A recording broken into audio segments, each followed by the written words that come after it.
Welcome fellows! This time I'll tell you about my upcoming game review videos. Let's see some factors I'll look at each time. First, what is it about? Games usually fit into one or more genres. Action games, roleplay, strategy, sport, logic, and lots more. Now you can see the game Death Rally. It is a vehicular combat racing game. It is about racing on closed circuits. Unlike most racing games, you have the option to shoot and kill your opponents.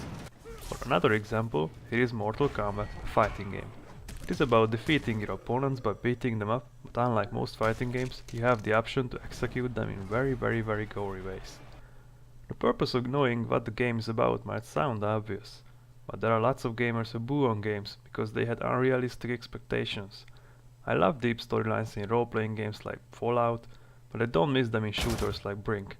If you can't stand blood and gore, don't play violent horror games like Dead Island. In a nutshell, know yourself and know the game you would like to grab. Next, is it a high or low profile game?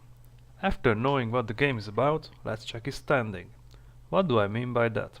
In my definition, high profile games are those that literally everyone knows, no matter who they are, where they live, are they gamers, or even on a computer. Maybe the cute old granny next door who always wants to retell her memories from the war might ask for your opinion whether to buy Grand Theft Auto 5 for his grandchild or stick to plush toys. There is no sharp borderline between games. It could be that games I consider low profile, people would say high profile, or vice versa. I use this only to tag the games I review. What is the purpose of tagging a game? Games are developed and published by different companies.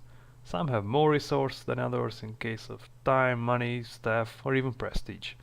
Their possibilities to create better and better games also rise the level of quality demand. Let's say if Electronic Arts announces a new installment of Need for Speed, gamers are more critical towards it than to an average racing game. In this case, stunning visuals and fully licensed cars are standard, not a bonus in my point of view.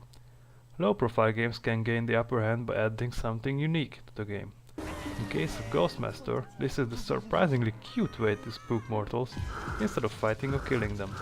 Since I consider it a low-profile game, I don't take the clunky controls, bad camera views or numerous glitches hard, instead I simply enjoy the whole thing. Conclusion: instead of booing, appreciate if a game tries to compete for your attention. After tagging, it's worth to check whether there are any similar games on the market.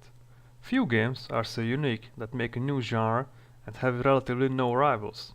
If you enjoy playing one particular game, there's a good chance you will enjoy a similar game as well. Take Diablo 3 and Titan Quest for example.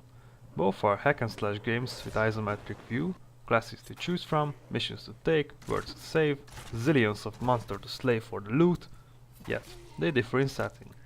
Diablo takes place in a fantasy world, while Titan Quest is set in ancient Greece, Egypt and the Orient. Since I enjoyed playing Diablo, I gave a try to Titan Quest 2. Knowing similar games of one particular can come handy if you are waiting for the retailers to drop prices. Instead of getting it fresh for a heap of money, you can grab a similar one, usually cheaper. Next, strengths and weaknesses. Each game has strengths and weaknesses, the question is which side is more dominant.